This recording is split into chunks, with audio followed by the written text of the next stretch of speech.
You've seen it, right? You check the news or your portfolio, and it's just a sea of red. It's a gut-wrenching feeling for sure. But what is actually going on behind those plunging numbers? Well, in this explainer, we're going to pull back the curtain on market declines and turn that anxiety into some real, actionable knowledge. Seeing all that red can really be unsettling. But you know what? Those down days aren't just random acts of chaos. Nope. They are driven by very specific forces. And once you understand them, you're going to see the market from a whole new and, frankly, much calmer perspective. So let's dig in and see what's really happening. Okay, first things first, let's get on the same page with the lingo. When you hear that stocks finished lower, it's not just about one or two companies having a bad day. It means the big scoreboards. The major indexes like the S&P 500 have dropped. These track hundreds of top companies, so a drop tells you there's widespread selling going on. It's basically the market's overall mood for the day. So why does this widespread selling even happen? What's the deal? Well, it's almost never just one single thing. Let's start unpacking the key factors that can flip the market from green to red. You know, the tech sector has a absolutely massive influence on the market. It's kind of crazy, but just a handful of those big tech names can make up a huge chunk of the entire S&P 500's value. So if investors start getting worried about their growth slowing down, those stocks can fall, and when they do, they can drag the whole market down right along with them. It's like the old saying, when they sneeze, the market catches a cold. Now, this next reason might surprise you a little bit, because it's actually a sign of a healthy market. Think of it like cashing in your chips after you've had a really good run at the poker table. When the market's been climbing and climbing, investors will sell some shares just to lock in those profits. It's not a sign of panic, it's just the market taking a well-deserved breather. Totally normal. And of course, the wider economy always plays a role. The stock market doesn't exist in a vacuum. So if, say, the Federal Reserve starts hinting that they're going to keep interest rates high to fight inflation, that makes borrowing money more expensive for literally everyone. That can slow down the whole economy, and that makes investors nervous enough to start selling stocks. It's a direct line from Main Street to Wall Street.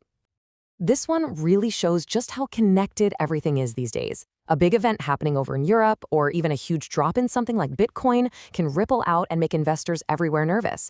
This creates what they call a risk-off mood, where everyone just decides to play it safe, selling riskier things like stocks and bonds, and moving their cash into safer havens like government bonds. So, all this talk of selling leads us to the one big, scary question that's probably on your mind. Is this just a little dip, or is it the start of a massive crash? Honestly, knowing the difference is absolutely key to keeping your cool. Let's break it down. Here's the magic number you need to remember: 10%. A market correction is what we call a drop of about 10% from a recent peak. And here's the thing. While it's never fun to go through, history shows us that corrections are a totally regular and even healthy part of how the market works. This right here is such a critical distinction. A correction is normal. A crash is not. Think of a correction as a speed bump. It's bumpy, but it's expected. A crash, on the other hand, is a sudden, severe fall that's usually tied to some kind of major economic crisis. Getting this difference is the secret to staying calm when the market gets choppy, because most of what we see are just corrections.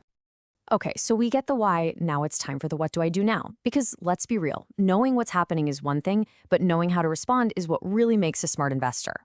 All right, here is your 4-step game plan. Number 1, and this is the most important, stay calm. Panic selling is almost always the worst move you can make because you're just locking in your losses. Second, think long-term. Is this dip really going to matter in 10, 20 years? History says probably not.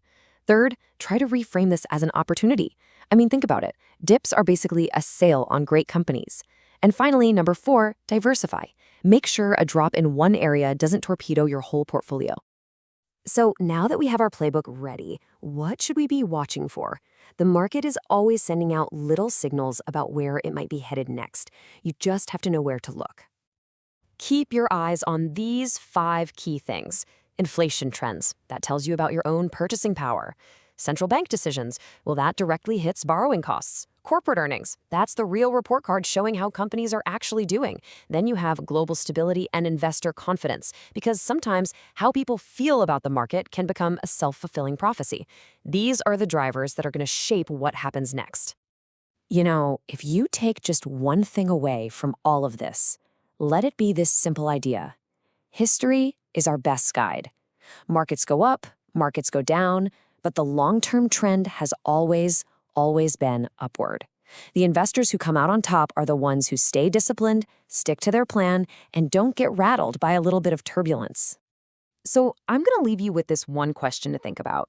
The next time you see red on that screen, is it a sign to run for the hills, or is it a sign that some of the best companies in the world are on sale?